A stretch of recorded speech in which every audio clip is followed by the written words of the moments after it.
Yan, gumana na yung pugon ng aking dryer. Sinimulan ko itong ayusin at nag-DIY ako ulit. Nasira nung nakarang araw kaya napilitan akong mag-dryer sa labas. Kaya ito, walang init oh. Tignan nyo, walang init. Bago mo ayusin, tanggalin nyo yung power muna. Siyempre, ayaw mong makuryente. Sa laki ng power na yan, talagang madi-deadball ka dyan pagka nahawakan mo yung live. Pagka ito, Kenmore,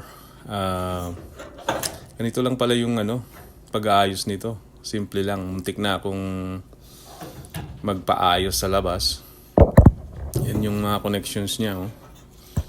So, ang labor sa labas, kung inspection pa lang is 150. Plus, pagka pinagawa mo, labor and then the materials.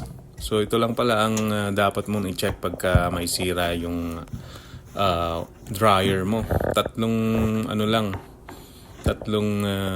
module lang ang i-check mo kagad para ma-confirm kung alin doon ang may sira, bakit hindi na nag-hit yung dryer mo. Aabutin din ng mga 400 to 450 yung magagastos mo dito pagka pinaayos mo sa labas. Tapos yung bago naman, muntik na kaming mag-decide na bumili. It will cost you around 900 to around 1,350. Kaya ito, sinubukan kong ayusin. 3 lang palang module ang dapat mong ayusin dito or tignan. So gagamit ka lang ng multimeter dito at i-confirm mo kung may connectivity pa. Kaya ito ang ginawa ko. First, doon sa heating element, yan yung i-check mo, no? So wala siyang connectivity kaagad, ano? Tapos yung pangalawang module na i-check mo, yung thermostat. Siya yung nagde-detect at nag-o-auto para ma-detect niya yung heat. At saka yung fuse, cut-off fuse. Ito na yung sira na check ko.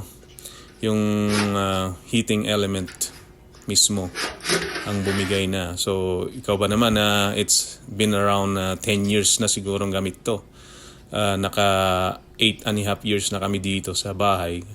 Nadat na namin tong dryer. So ito na, bumigay na to. Kaya kinonfirm ko muna bago ko maghanap ng parts. Kaya talagang kinonfirm ko kung talagang sira. Which is, sira naman confirm naman nung inalis ko dun sa case. At wala talagang continuity sa sa module na to. Kaya ito, naghanap ako sa Amazon. I-deliver na. At ayan, pinalitan ko na kagad. Pagkapalit niyan ay pinasok ko na dun sa dryer, which is confirm naman lahat yung dalawang module gumagana pa. Alright, so kailangan hindi maidikit yung coil niyan dun sa casing niya kasi yung casing dikit yan sa ground.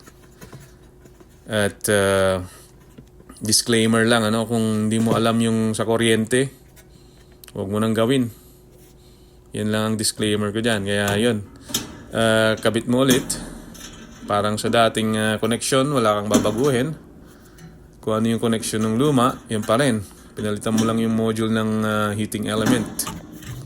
Yan, nilinisan ko na rin kasi grabe ang dumi niyan pala. Buti naman at nakita ko nung binuksan ko. Otherwise, delikado rin yung mga dumi na yun, pagka nadikit doon sa nagbabagang coil. Masusunog lang. Kaya yun, saksak na natin at i-try na natin kung gumagana nga. Ayan. Tapos, paanda rin natin yung dryer. Oops. Alright. And start. Yan. Tignan natin yung module kung magkakaroon ng baga.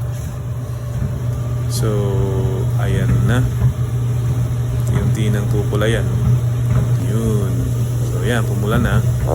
at confirm gawa na to at confirm na yun pa ang sira, bakit hindi gumagana ang aking dryer. Thank you for watching.